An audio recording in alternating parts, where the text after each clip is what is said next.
sofrida,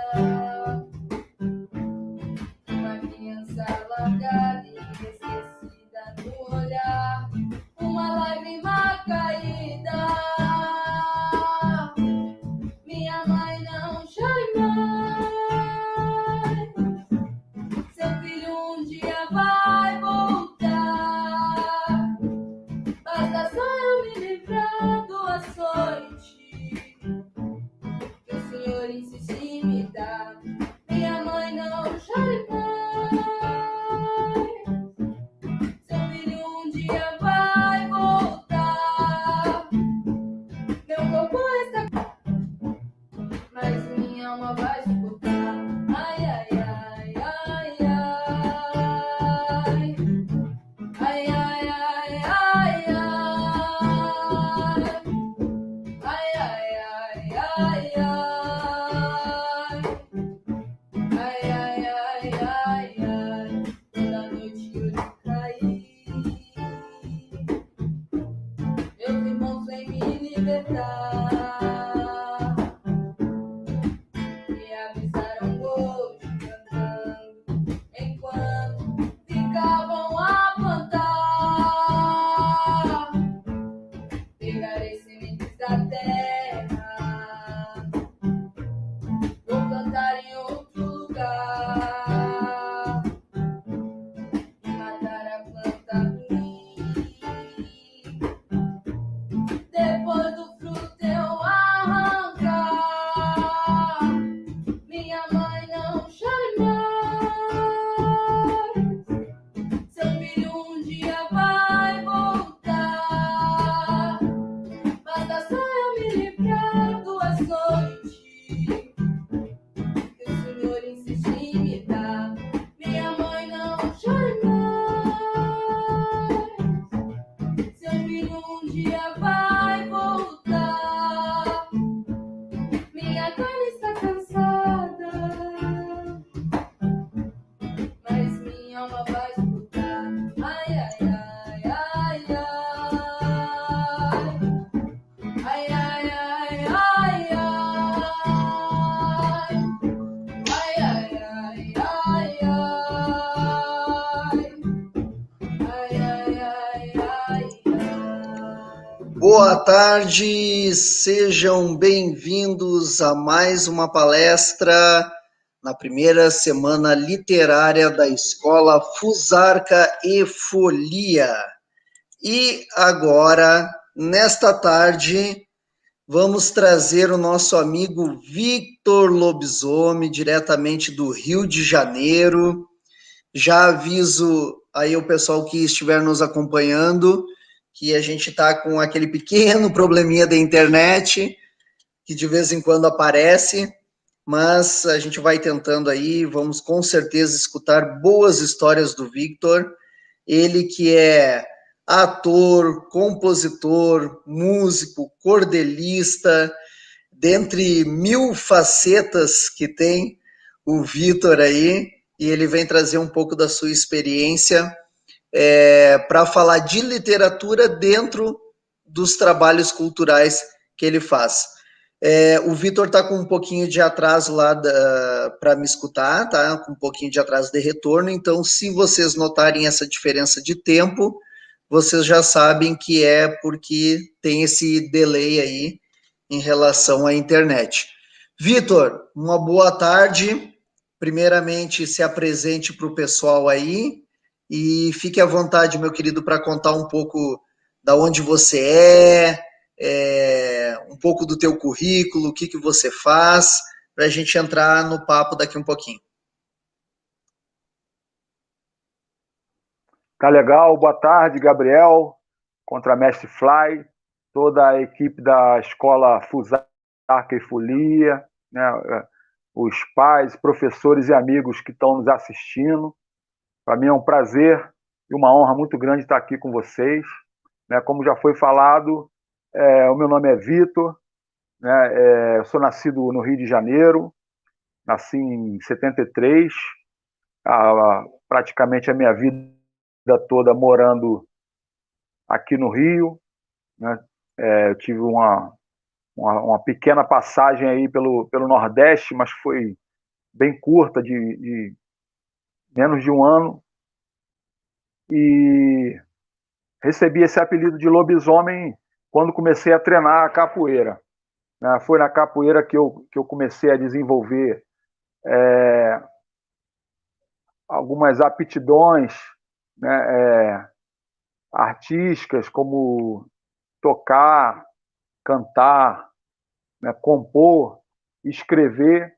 Então, a partir dali, como foi nesse ambiente onde eu comecei a desenvolver algumas aptidões que eu já tinha, mas que ali eu tive espaço e incentivo, né, para desenvolvê-las melhor, então acabei utilizando esse apelido de lobisomem também, aí, junto ao meu nome de batismo, para assinar as minhas obras, sejam elas musicais ou literárias, né? Então, no começo eu até assinava só lobisomem, né? Aí depois comecei a assinar Vitor Lobisomem. E foi na cultura popular, né, na capoeira, que eu tive incentivo, né, tive espaço para desenvolver essas aptidões que eu já tinha antes, né? Já gostava de compor, já gostava de cantar, já gostava de tocar, mas não tinha muito espaço para que isso tornasse público, né? Tudo era muito, tudo que eu escrevia, tudo que eu compunha ficava restrito a só eu mesmo saber, só eu mesmo conhecer, né? Então, na capoeira, eu comecei a participar dos festivais de cantiga, né? Comecei a tocar nas rodas primeiro, depois nas rodas dos eventos, e depois comecei a receber convite para participar de alguns discos coletivos, né? Colocando minhas composições, interpretando, né? Interpretando cantigas de outros compositores, às vezes tocando, às vezes participando da produção desses discos, né? E aí cada vez foi se expandindo mais, né? Mais espaço, mais incentivo eu fui recebendo, né? E até que eu me arrisquei a publicar a minha primeira história, né? O meu primeiro cordel foi no formato de cordel que eu fiz a minha primeira publicação. Essa é o caminho literário que eu trilho, principalmente através da literatura de cordel.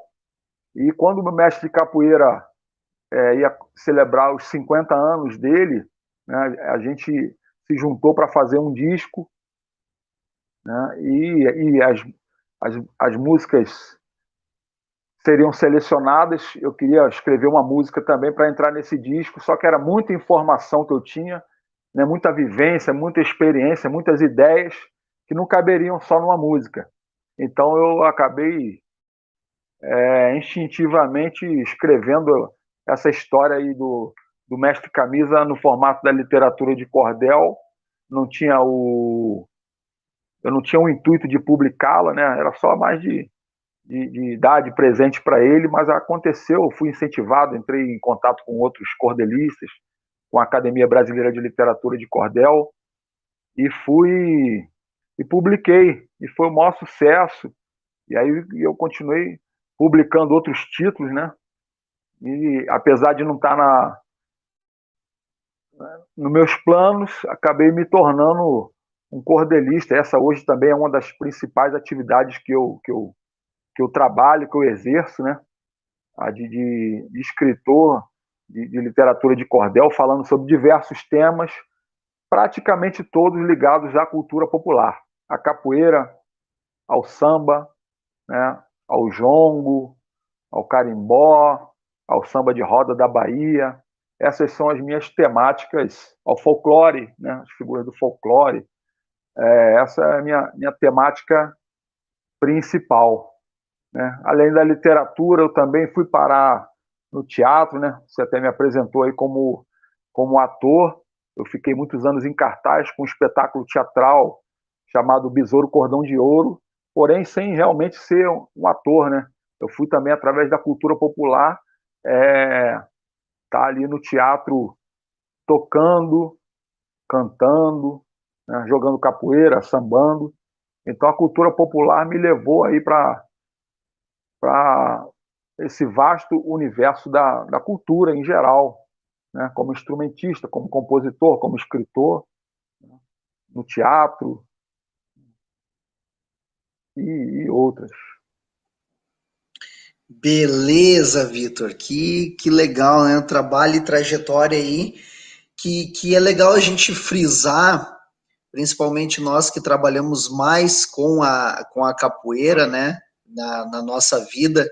Não que as outras artes não tenham o seu valor também, mas a gente acaba se inteirando mais com a capoeira até desde muito novo. Então é bom a gente frisar, né, o quanto a capoeira consegue nos levar para diversos segmentos da vida profissional e tudo mais a partir de uma simples brincadeira de escola, de um simples treinamento de academia, né? Como você mesmo falou, você iniciou na capoeira e isso te abriu para você começar a tocar, para você começar a cantar. Com isso já veio os outros trabalhos. Então é muito legal a gente frisar às vezes essa importância, né? Não da capoeira, da cultura popular brasileira ou qualquer coisa que a gente for fazer em relação à cultura. Mas eu, particularmente, eu falo muito da capoeira porque a capoeira abre esse leque para nós no qual nós trabalhamos na escola, né? Para quem também não sabe ainda, assim como a Mônica tem um espaço reservado aqui na escola, ela é madrinha da escola e também detentora de uma placa de honra na nossa biblioteca. O Vitor também tem uma placa e é detentor de uma das salas de aula daqui da nossa escola. Ele faz parte da sala de aula dos pimpolhos, como a gente chama aqui, que é a idade de 2 a 3 anos. Então, para nós é uma honra ter o Vitor aqui na Semana Literária da Escola Fusarca e Folia, justamente por essa ligação que a gente tem, não só de amizade, mas também de profissionalismo. Vamos aproveitar então, Vitor, e vamos falar, como o tema é Encantos da Cultura Popular na Literatura, vamos começar falando então de um tema que é bem ligado com você, e eu creio que deva vir junto com a capoeira, que é o samba, né? Então, como é que você se encaixa dentro do samba? Como é que você entra para o meio do samba? E como a literatura te ajudou nas composições de samba? Certo. Então, antes de agradecer, né, a homenagem aí que eu recebi na escola, da sala, da turminha, né, com a placa, com o meu nome. É muita honra para mim também, né, ser lembrado dentre dezenas, centenas ou milhares de pessoas que poderiam ser homenageadas, né, o meu nome ser lembrado e ser escolhido. Então, mais uma vez, eu agradeço. Né, eu citei aqui, eu esqueci de citar que a cultura popular também me fez um educador. Né?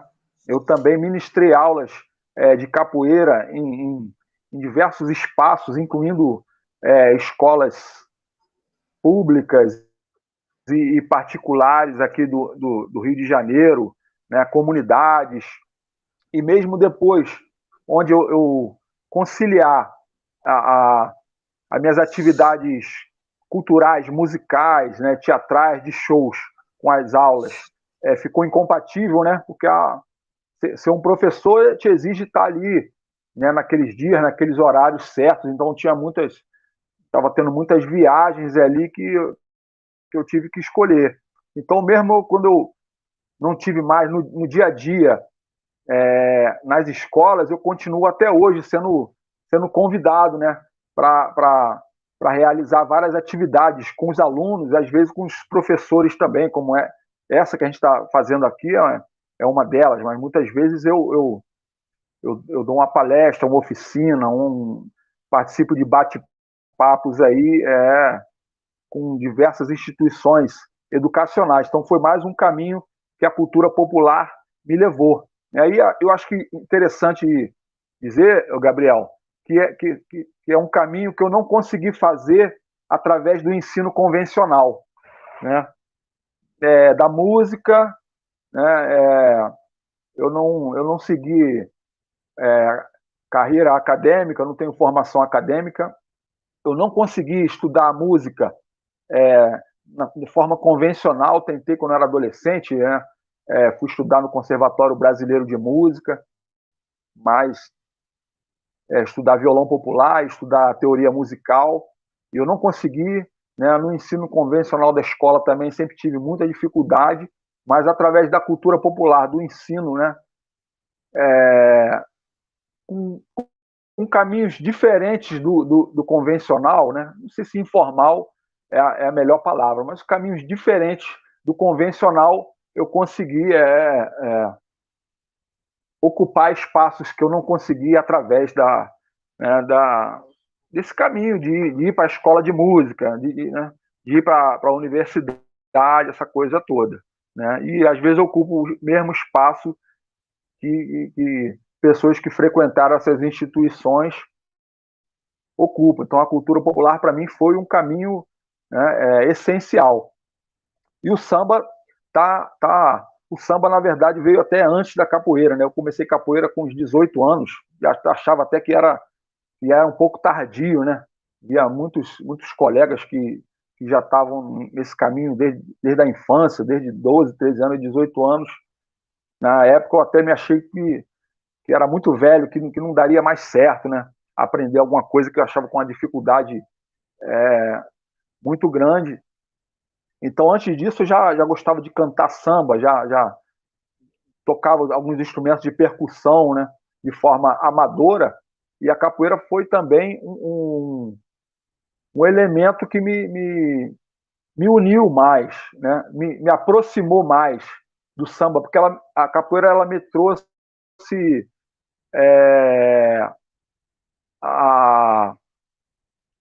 um interesse pelas coisas do Brasil, pelas coisas populares, né? As coisas que não estão na grande mídia, não estavam na época nas grandes gravadoras, nos programas de televisão, né? Nos jornais impressos. Né? A capoeira me aproximou com tudo isso. Então é o quê? O maculelê, o samba de roda, né? O jongo, a própria literatura de cordel. São formas de cultura e os detentores desses saberes, eles não estão na grande mídia. Né? Às vezes, esporadicamente, você pode ver. Então, a capoeira me aproximou muito disso. Como o samba, né? Que até é mais conhecido, mas mesmo assim tem um espaço ainda muito, muito tímido, né? Na grande mídia. Então, a capoeira me aproximou ou reaproximou muito disso. E quando culminou de eu fazer meus trabalhos musicais, né, 2 discos que eu acabei gravando, eu juntei essas duas artes, né, esses 2 gêneros musicais, que acho que a música de capoeira também é um gênero musical. Então eu fiz um disco chamado Capoeira Popular Brasileira, primeiro, em 2009, fazendo essa junção, né, de música popular brasileira com a capoeira. E depois o segundo disco eu fiz chamado Tem Capoeira no Samba. Então foi um disco o primeiro foi um disco de músicas de capoeira, mas que eu trouxe elementos do samba, como o cavaquinho, né, o violão de 7 cordas e alguns arranjos também que nos remetiam ao samba, que são diferentes da música que a gente faz na roda de capoeira, a música tradicional da roda de capoeira, né? E no segundo disco, eu fiz um disco de samba, onde todas as músicas falavam de capoeira ou de capoeiristas, né? Algumas músicas eram de minha autoria, outras eram clássicos da música popular brasileira, de autoria de Martinho da Vila, Paulo César Pinheiro, João Nogueira, Vinícius de Moraes, Baden Powell, né? Sereno, do grupo. Então é isso. Então eu fiz o meu trabalho de samba falando de capoeira, fiz o meu trabalho musical de capoeira também trazendo elementos de samba, né? Quando eu escrevo, normalmente eu junto essa temática.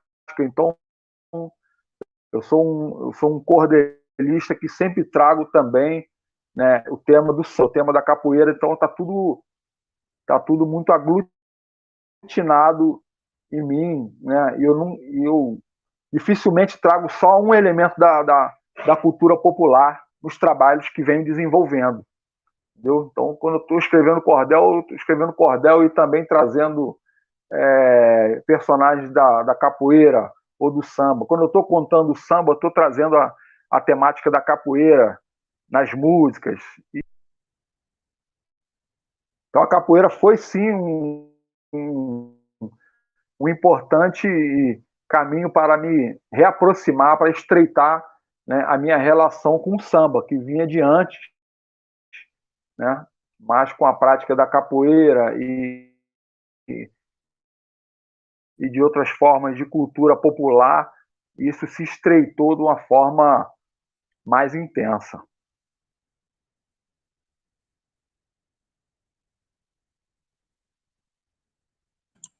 Legal, bacana. E para a gente poder contextualizar mais a fala do Vitor, eu separei aqui um trecho da peça Besouro. Essa música se chama Lapinha, é uma música que ela foi feita em samba, né, o samba de roda, e o pessoal vai poder ver o Vitor ele participa da peça, tudo, só nessa parte da Lapinha ele está na parte de trás ali do ator, não do ator principal, mas do ator que vai remeter a fala de cordel ali. E então, só para quem ainda não conhece um pouco desse nosso universo da capoeira, no qual a gente consegue juntar todos esses elementos, o samba de raiz, o samba tradicional, do recôncavo baiano, mais a história da capoeira, mais o cordel, mais a percussão, vai poder ter agora uma visão mais ou menos do que acontece quando a gente junta todas essas artes. E para quem quiser conferir, no YouTube tem 30 minutos, só colocar lá peça teatral Besouro, você tem 30 minutos da peça ali para assistir, que foi um marco, eu posso dizer com certeza que foi um marco no teatro brasileiro para capoeira, essa peça que depois o Vitor vai falar um pouco também. Mas vamos assistir um pouquinho da peça, em torno de 5 minutos aí, para contextualizar o que o Vitor fala aí a respeito do samba e do cordel. Pegando o seu cascalho, que desse modo então dobrou, Mangangá pra se virar, zombou, sorriu e gargalhou, e cantando uma cantiga, essa oitava então tirou. Silveira, te dou um prazo, no apino do meio-dia, tu vais embora da usina e vai te na lavacia. Bona de São Caetano vai levar pra quem devia. Essa cobra só te larga na fronteira da Bahia. Silveira, te dou um prazo, no apino do meio-dia. E diz... Tu vais embora da usina. Silveira pegou a estrada com aquele colar de veneno enroscado no pescoço. Bona de São Caetano, ó, vai quebrar pra tremendo que devia.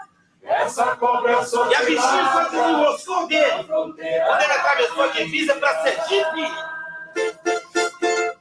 Quando eu morrer, me enterre na lapinha. Quando eu morrer, me enterre na lapinha. Calça culote, paletó, almofadinha. Calça culote, paletó, almofadinha. Quando eu morrer, eu não quero enterro caro. Quero samba em vez de missa na matriz de Santa Amaro e Camará. Quando eu morrer, me enterre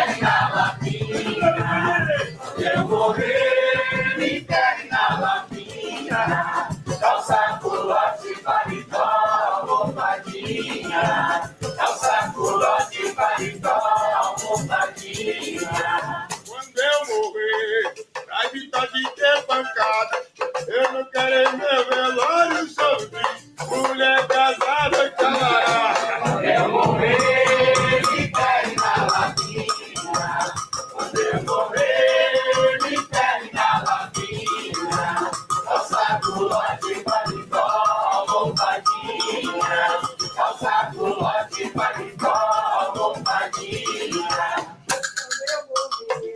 Por favor, não quero choro, quero samba de terreiro pra louvar, cordão de ouro, ei, camarada! Eu morrer, me enterre na lapinha, eu morrer, me enterre na lapinha, calça, culote, paletó, almofadinha, calça, culote, paletó, almofadinha.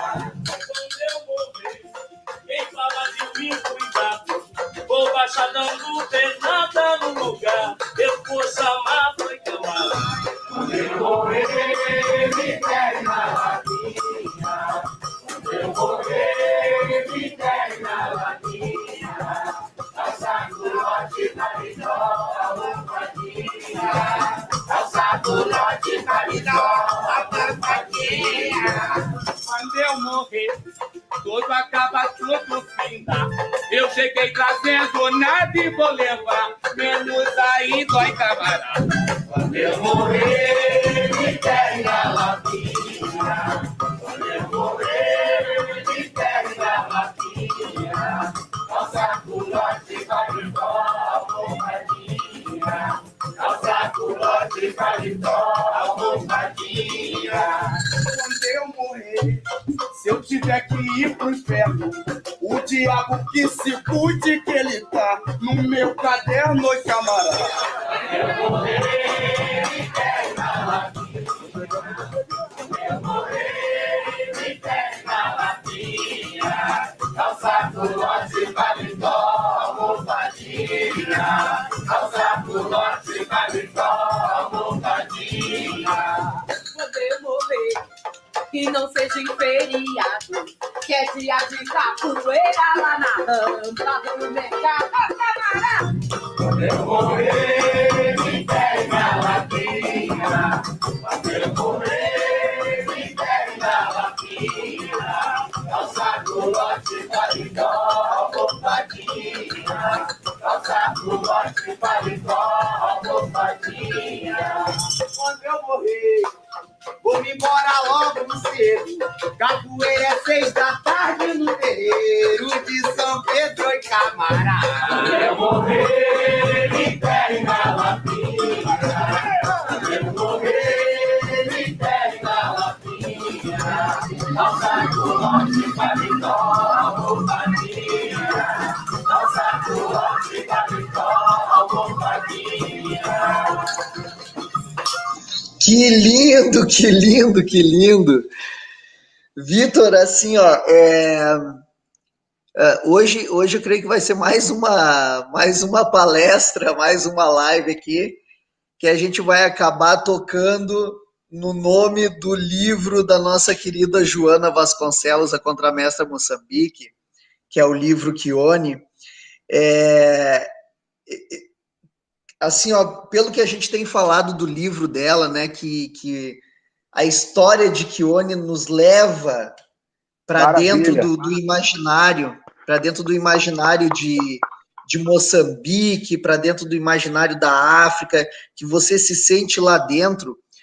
Uma das coisas que eu achei fenomenal nessa peça de teatro com o cordel é que a peça foi montada para que o público estivesse ali dentro, participando, sentindo a energia junto. O público era praticamente atores da peça também, né? Foi extraordinária a sacada do diretor da peça, e eu queria que tu contasse para nós, a peça ela é toda escrita pelo Paulo César ou teve algumas outras contribuições juntos?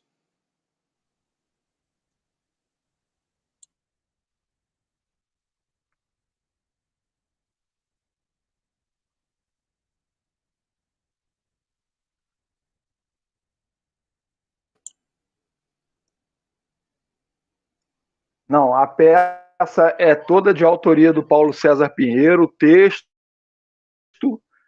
e as músicas, né? A construção da encenação ela foi feita pelo João das Neves, né, com a direção da Mexinha, mas todo o texto e todas as músicas são de autoria do Paulo César Pinheiro. Como você disse aí, o Fly, eu sou suspeito para falar, mas eu vou confirmar sua fala. Realmente, esse espetáculo ele é um marco, né? Ele é um marco no teatro brasileiro, ele é um marco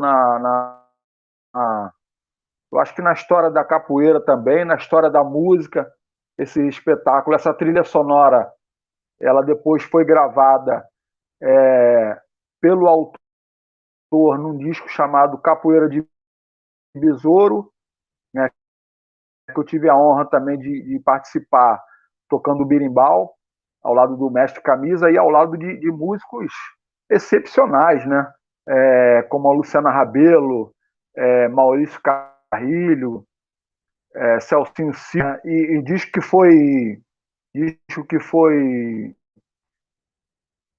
vencedor de 2 categorias do Prêmio da Música Brasileira, que foi indicado ao Grammy Latino, né, que é um dos maiores prêmios de música do mundo. Esse sou com o Maurício Tizumba, dando o finalzinho da cena dele, né, um especialista também no Congado Mineiro, né, essa outra manifestação da nossa cultura afro-brasileira. Então a gente teve ainda Sérgio Pererê, Iléia Ferraz, Cildemar Aquino, Ana Paula Black, Valéria Monan, Alan Rocha, o Laboriô, Wilson Rabelo, quem mais eu não falei? Letícia Soares, não sei se devo ter deixado, mas é uma seleção de artistas aí, de atores, de dançarinos, de músicos, de compositores. Então, é uma seleção brasileira de artistas. Essa peça reuniu, né, em cena e fora de cena, e só fui parar aí através da cultura popular, né? Aí a gente tinha ali pessoas que fizeram o caminho convencional da música através de uma universidade, o caminho convencional do teatro, capoeira de besouro, a mesma coisa, e eu fiz um caminho né, diferente através da cultura popular. E eu repito isso não para estar falando para que a sociedade, para que quem esteja nos escutando, aí a gente tem vários educadores e pais, né, que a gente acorde para essa possibilidade. Às vezes a gente tem um aluno, a gente tem um filho, tem alguém, né, com dificuldade com os caminhos convencionais, né, de ensino, tem dificuldade, às vezes tem um aluno problemático nos estudos, né, e apesar desse ser um caminho importantíssimo, né, talvez esse aluno, esse filho, ele possa chegar nos mesmos lugares através de outros caminhos, que pode ser da música, pode ser do esporte, né, pode ser de diversos outros caminhos, né? Importante a gente estar atento a isso, né? Não desqualificar quem tem dificuldade com o ensino convencional, né? Das matérias convencionais. No final, né? Daqui a algum tempo, esse aluno, essa pessoa pode estar ocupando o mesmo espaço de alguém com o mesmo talento, com a mesma preparação, né? Ser um profissional bem qualificado através de caminhos diferentes, caminhos que a gente às vezes não tá habituado a enxergar, né? Então isso eu gravei no mesmo disco, né, que músicos excepcionais, sem ter conseguido ser um bom aluno na escola de música, né? Às vezes eu estava no mesmo palco que atores, né, sem ter trilhado o caminho de uma escola de teatro convencional. Então, é isso. Existem caminhos diversos que podem levar a bons lugares também. E acho que a junção, né, a harmonia, o intercâmbio entre o ensino formal e a cultura popular, ela é o que há de melhor, né? É o ensino acadêmico beber na fonte da cultura popular e os artistas populares também, né, estarem atentos às pesquisas acadêmicas, ao ensino formal, né? Por aí. Lembrando a todos que estão nos... Citando aqui mais um exemplo, eu quando vou escrever... Pode falar. Diga. Porque eu lembrei aqui que eu, quando vou fazer, às vezes, vou escrever um cordel sobre algum tema, né, sobre algum personagem, muitas vezes eu utilizo uma pesquisa acadêmica como fonte, né? Alguém que já pesquisou aquele tema ali, uma tese de mestrado, de doutorado, né? Eu vou ali fazer, né, a pesquisa para escrever um texto de literatura de cordel. E muitas vezes outras pesquisas usam o meu cordel como fonte também, entendeu? Então é uma via de mão dupla.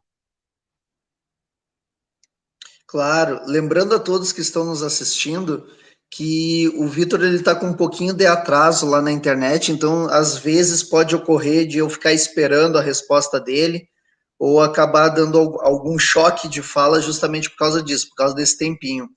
E, Vitor, eu achei extremamente interessante essa tua fala agora, por último, a respeito da educação, porque é uma coisa que a gente vê, e que eu estou vendo mais agora à frente de uma escola de educação infantil, o quanto as coisas são difíceis, no caso, para pais, principalmente para pais de primeira viagem, né, ou para professores que estão iniciando agora, logo depois da faculdade, já iniciam dentro de uma sala de aula com educação infantil, tá, gente? Eu vou falar especificamente do que eu estou trabalhando agora.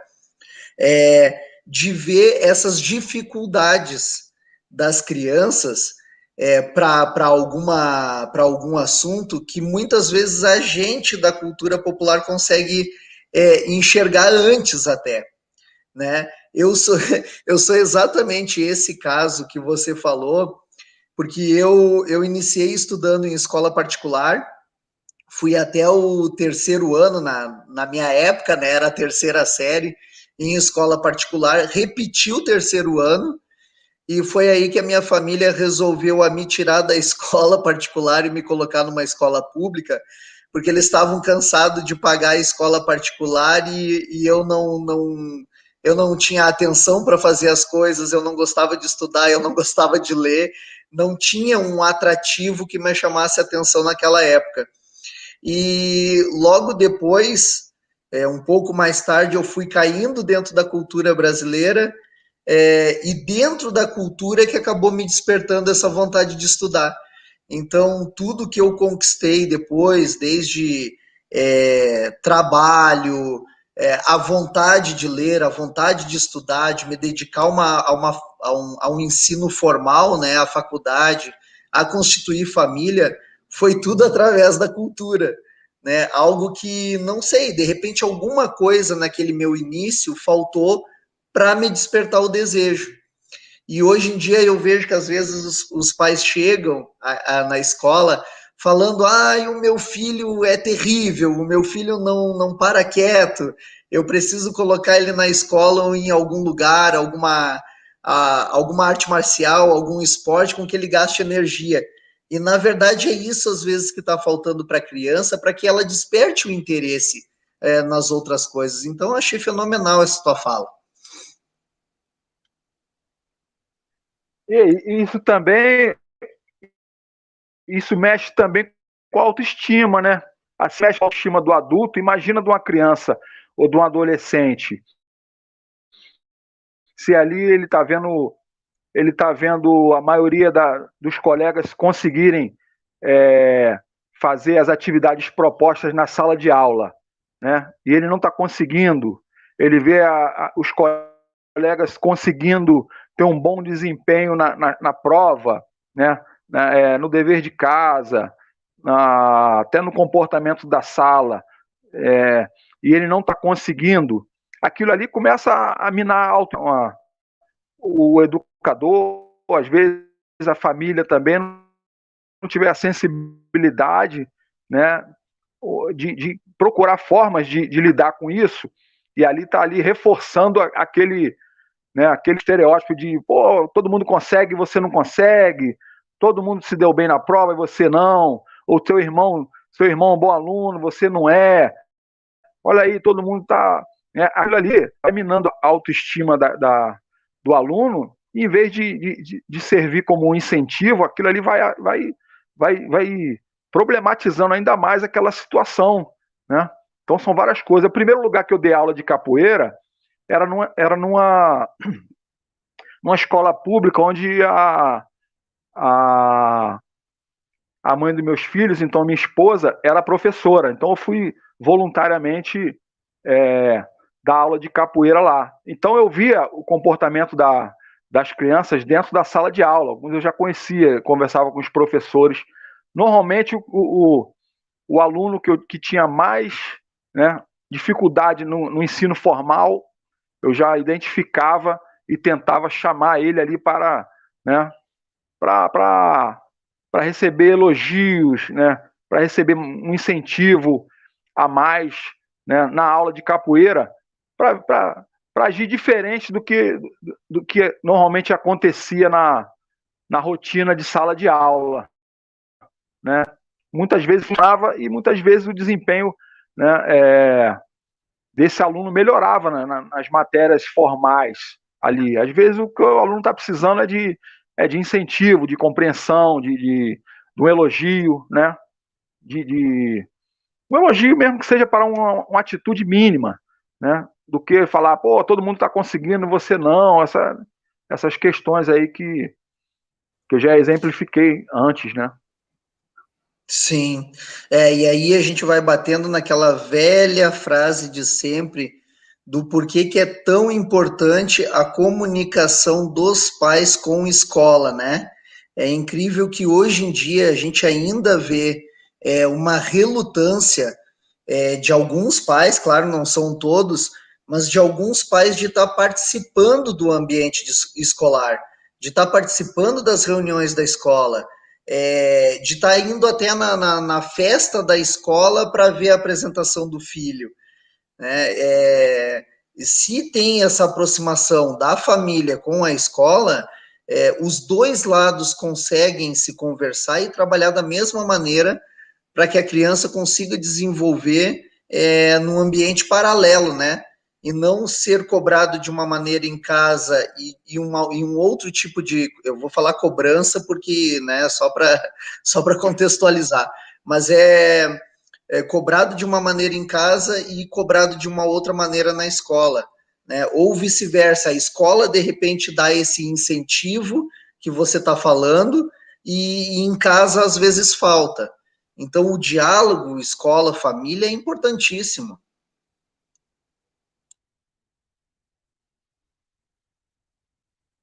Sim.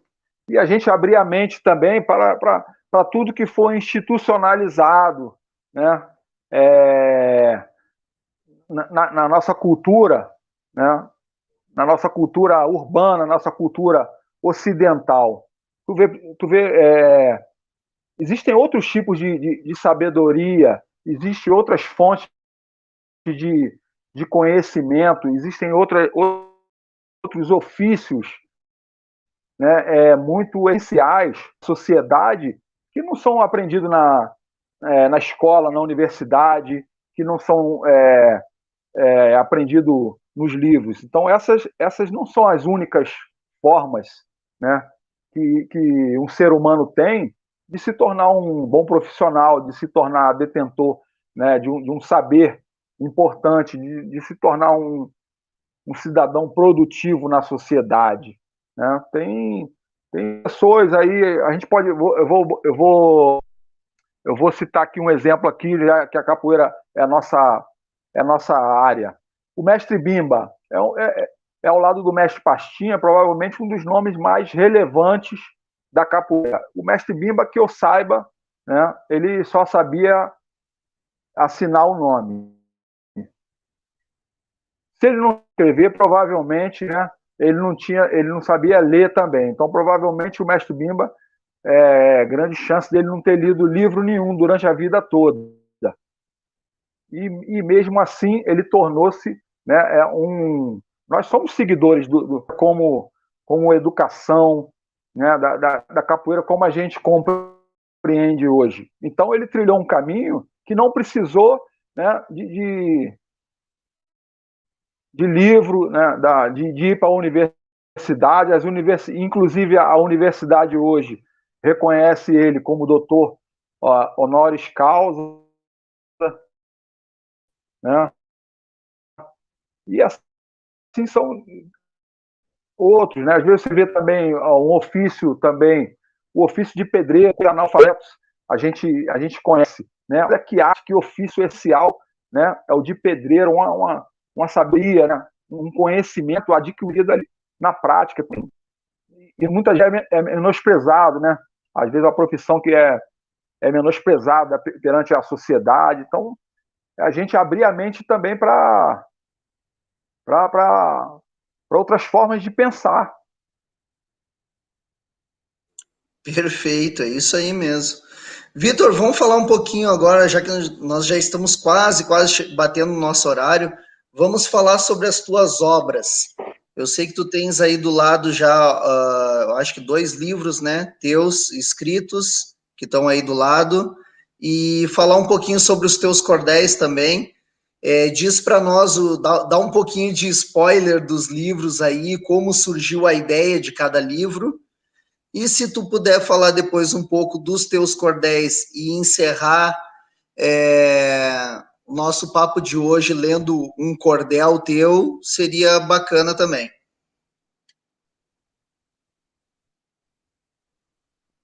Certo, eu vou mostrar aqui, ó. Eu vou começar mostrando aqui, ó. Falei do mestre Bimba. Tadeu e o Gigante da Capoeira, né, é a minha homenagem a esses 2 mestres, né? O Tadeu, esse menino aqui, é o mestre Camisa.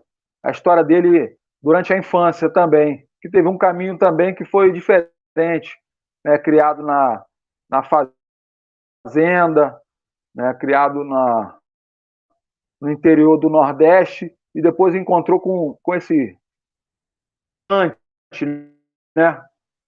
Eu botei o gigante porque é uma coisa lúdica que as crianças mexe com a imaginação das crianças. E o Bimba realmente era além de ser um gigante na capoeira, tinha uma estatura muito alta, né?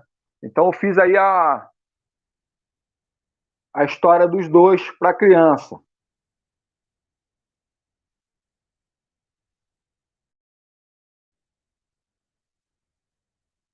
Jorge, o Dragão e o Cavaleiro que Sabia Voar. É uma homenagem minha ao cantor Jorge Ben. Jorge Benjor, né, que tornou-se também um dos maiores nomes da música popular brasileira, né, inventou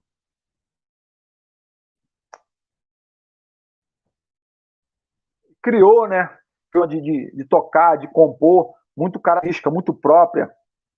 E o Jorge Ben até dizia assim, mas como é que você criou esse jeito de violão? Ele falava, eu não criei, eu não conseguia tocar daquele jeito que todo mundo tocava, aquele jeito que se ensinavam nas aulas, eu fui fazendo do meu jeito e saiu isso aí. Hoje, né, artistas, hoje que eu digo há quase 50 anos que ele já tem de carreira, tentam copiar um jeito, né, que ele criou de tocar, porque não conseguia tocar do jeito convencional. Isso aqui é o Besouro. Um menino chamado Besouro Capoeira. A história também desse... Deixa eu ver essa outra edição aqui, ó. Um menino chamado Besouro Capoeira. É a história do capoeirista Besouro também, né? De uma forma lúdica também, com essa história dele, a relação dele, do ensinamento informal com o Preto Velho, com o mestre dele de capoeira, né? Nas conversas, nas aulas que não eram em academia de capoeira, essa história dele aprender a voar, dele aprender a desaparecer, né? Todo esse imaginário aí que envolve a figura do besouro, né? E esse livro aqui com ilustrações da Iléia Ferraz, que é uma das atrizes também do espetáculo Besouro, e nasceu porque eu fiz um cordel antes desse, falando sobre besouro, né, que falava muito das brigas, das confusões, mas os pais compravam para as crianças. Eu falava, pô, acho que dá para escrever uma história do besouro com uma linguagem mais para o infantil. Então saiu aí esse outro título. Esse aqui é o ABC da Capoeira para Crianças. É um cordel onde cada estrofe é sequencialmente, de A até a Z. Então né? A gente vai o A, B, C, né, até chegar ao Z, falando sobre alguns aspectos da capoeira, né? E aqui são ilustrações de Rui Apolinário. Esse livro e o Tadeu, o Gigante da Capoeira, o Jorge e o Dragão que Sabia Voar, são ilustrados pelo Rui Apolinário, né? Para criança também eu escrevi aqui A Turma do Lobisomem contra o Monstro da Destruição, né? A história aí dos personagens do folclore, lobisomem, Saci Pererê, Mula Sem Cabeça, Boitatá, né? Curupira, Caipora, Sereia, Iara, contra o monstro que destrói a floresta onde eles habitam, né?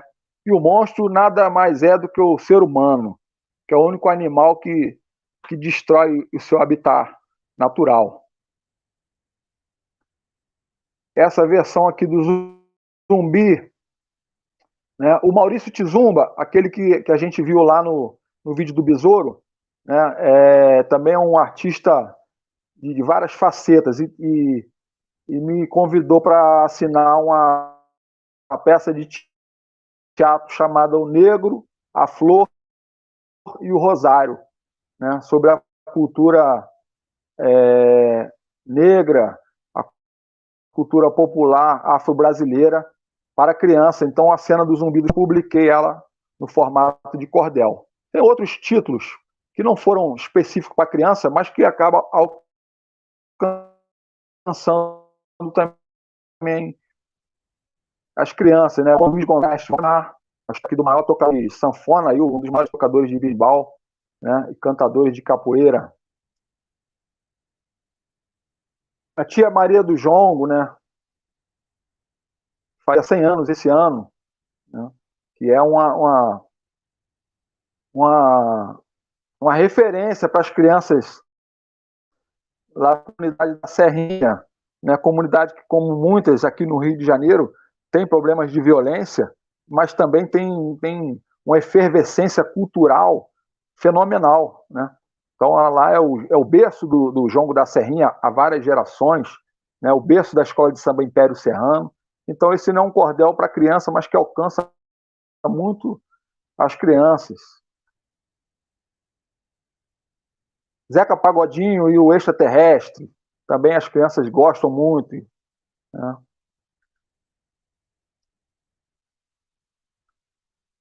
Jovelina, Pérola Negra e a Confusão na Feirinha da Pavuna, que é inspirado num samba da Jovelina, onde falam a confusão dos legumes, né, na feira. Então, seu tomate cheio de vergonha ficou todinho vermelho, e falou assim: eu também faço parte do tempero. Seu pepino que estava no canto deu uma pernada de lancia. Dona Abóbora muito gorda, nem do canto ela saía. Então, inspirado nessa música, eu fiz esse cordel, e as crianças gostam também, porque tem essa confusão toda aí envolvendo as frutas e legumes da feira, né? Então vou mostrar aqui alguns outros também, alguns títulos aqui, ó. A peleja de Lampião com Besouro Mangangá, né? O cangaceiro, o brabo cangaceiro, o valente e o brabo capoeirista. Manduca da Praia, uma figura aqui da capoeiragem do Rio de Janeiro, no tempo do Império. Nascimento Grande, um ícone também da capoeira pernambucana, que é a nossa amiga Mônica Beltrão, né, estudou e continua estudando muito bem, publicando, né, importantes livros sobre essa temática. O Nascimento Grande, um nome conhecido. Mestre Cobra, um amigo querido aqui do Rio de Janeiro. O debate de Padre Cícero com o mestre Caiçara. O Padre Cícero é um ícone aí da cultura nordestina, um mestre de capoeira bem conhecido aí também. Zé de Lelinha, samba chula, que é o samba de roda, né? Eu falo, um dos grandes violeiros do samba de roda da Bahia. A chegada de Tim Maia no céu. Era uma vez outro cordel também que acaba alcançando as crianças, indo parar nas salas de aula, porque fala sobre as questões climáticas, né? A questão da preservação ambiental. O Besouro, esse cordel que eu falei, que eu publiquei primeiro, antes daquele infantil, que cita muitas brigas, né? Facadas e tiros. Né? E eu queria escrever alguma coisa mais amena para as crianças, contando sobre esse personagem. O Madame Satã, uma figura também folclórica aqui do Rio de Janeiro, da Lapa, né? Da capoeiragem carioca. Mestre João Grande, um ícone também, né? Que também um exemplo do mestre Cristina também, né? Desenvolveu aqui os seus saberes, né? O seu ofício de mestre de capoeira, de capoeirista, fora do ensino formal, né? Fora dos livros e das universidades, e é reconhecido também como doutor honoris causa, não só em universidades brasileiras, como também em universidades do exterior. Zumbi e Bimba, né? Mestre Bimba, já falamos sobre eles aí, o Zumbi dos Palmares.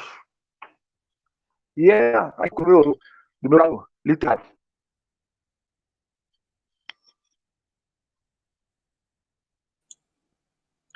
Bacana, Vitor, bacana. Estamos batendo 1 hora aí de bate-papo. De antemão, já gostaria de te agradecer muito, muito, muito pelo bate-papo, pela tua disponibilidade. Sempre que a gente solicita aqui a tua fala, tu sempre gentilmente está pronto aí para colaborar, para poder ajudar. Juro que fiquei com inveja da Mônica agora. A Mônica disse que está com quase todos os teus cordéis lá. Os meus ainda não chegaram aqui, Mônica. Mas a escola em seguida vai estar com os cordéis do Vitor aqui também. Tem uma encomenda aí, já está a caminho. Ai, muito legal. Deixa eu ver o que o Vitor falou. Já está no caminho. Demora, mas já saiu daqui. Beleza. Querido, muitíssimo obrigado, sem palavras. Eu não vejo a hora se Deus quiser, o ano que vem vai dar para a gente fazer essa semana literária presencialmente e poder trazer vocês todos para cá, para a gente poder fazer uma festa presencial aqui, né, e também compartilhar com os profissionais daqui da minha cidade. Então, se você puder, já faça aí as suas considerações e já leia aí, termine para a gente lendo um dos teus trabalhos, para que fique como registro também.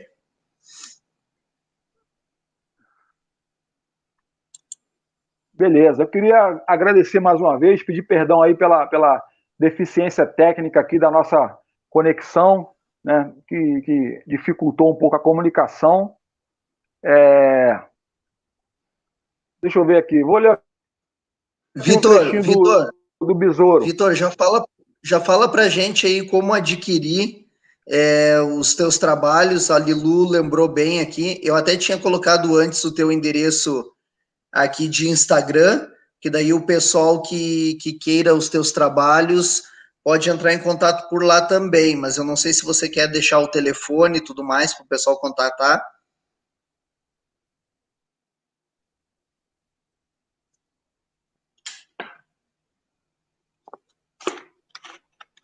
Tá legal, pós-anal, né? Diretamente comigo mesmo.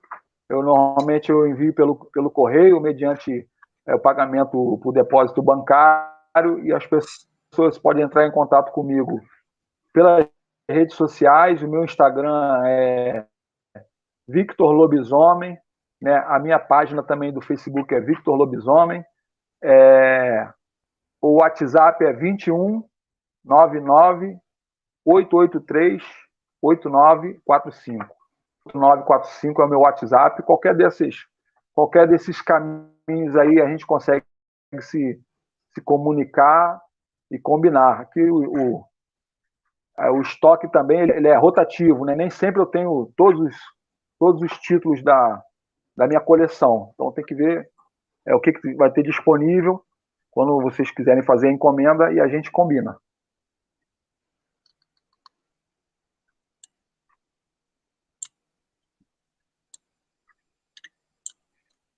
Pode dar sequência aí, então, Vitor. Fique à vontade que eu estou colocando aqui Vou o ler contato um WhatsApp. trechinho, então, do Besouro.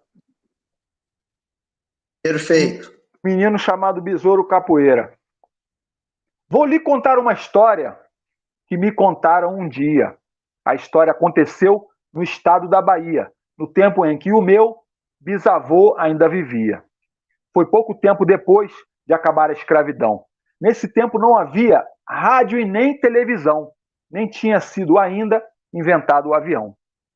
Santo Amaro é o nome da cidade onde ocorreu. Grande parte desta história e também onde nasceu o menino mais valente que a Bahia conheceu. O Quilombo Urupi ficava nesta cidade. Quilombo é o nome dado a uma comunidade criada por ex-escravos buscando a felicidade. Neste quilombo moravam, satisfeitos, um casal. Seu João Matos Pereira, um trabalhador braçal, plantava e cortava cana dentro do canavial. Dona Maria José, a sua esposa querida, um dia engravidou e ficou feliz da vida. Rapidamente a sua barriga estava crescida. E 9 meses depois, mandou chamar a parteira. Nasceu saudável menino, foi aquela choradeira, e seu nome escolhido, Manuel Henrique Pereira. O menino crescendo e adorava brincar, inventava brincadeiras, vivia a imaginar que ele era um guerreiro com dragões para enfrentar.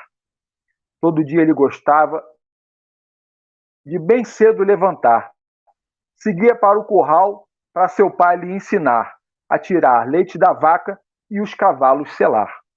Manuel gostava muito de ajudar aos seus pais a plantar e a colher e cuidar dos animais. À tarde ele passeava dentro dos canaviais.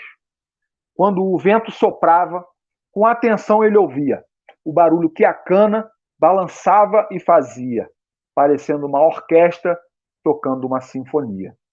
Um de velhinho, que assobiando imitava o canto do passarinho. Manuel, bem curioso, ao homem cumprimentou. O senhor disse boa tarde e o menino ali parou. Perguntou qual é seu nome e o velho se apresentou. O meu nome é Alípio, do engenho Pantaleão. Sou livre, mas fui cativo no tempo da escravidão. E você, eu sei que é filho de Maria e de João. Conheço a sua mãe e o seu pai é meu amigo. Será sempre um prazer poder conversar contigo.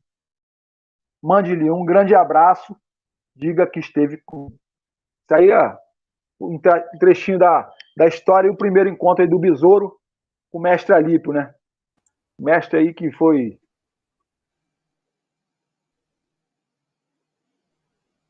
o detentor de saberes, que passou algumas visões aí para o Besouro. Essa capa aqui tá com papel escuro. Legal, legal. Querido, muito obrigado. Ilustrações da Iléia Ferraz. Então, mais uma vez, agradeço. Peço perdão aí pela... Nada, foi maravilhoso. A todos que estiveram conosco, uma boa tarde. Não esqueçam, 17 horas, um bate-papo extra, uma palestra extra nessa primeira semana literária. Vai ser um bate-papo com Juliana Lopes sobre musicoterapia e poesia. Até às 17 horas, 5 horas da tarde, fiquem ligados. Abraço a todos. Tchau, tchau. Valeu, lobisomem.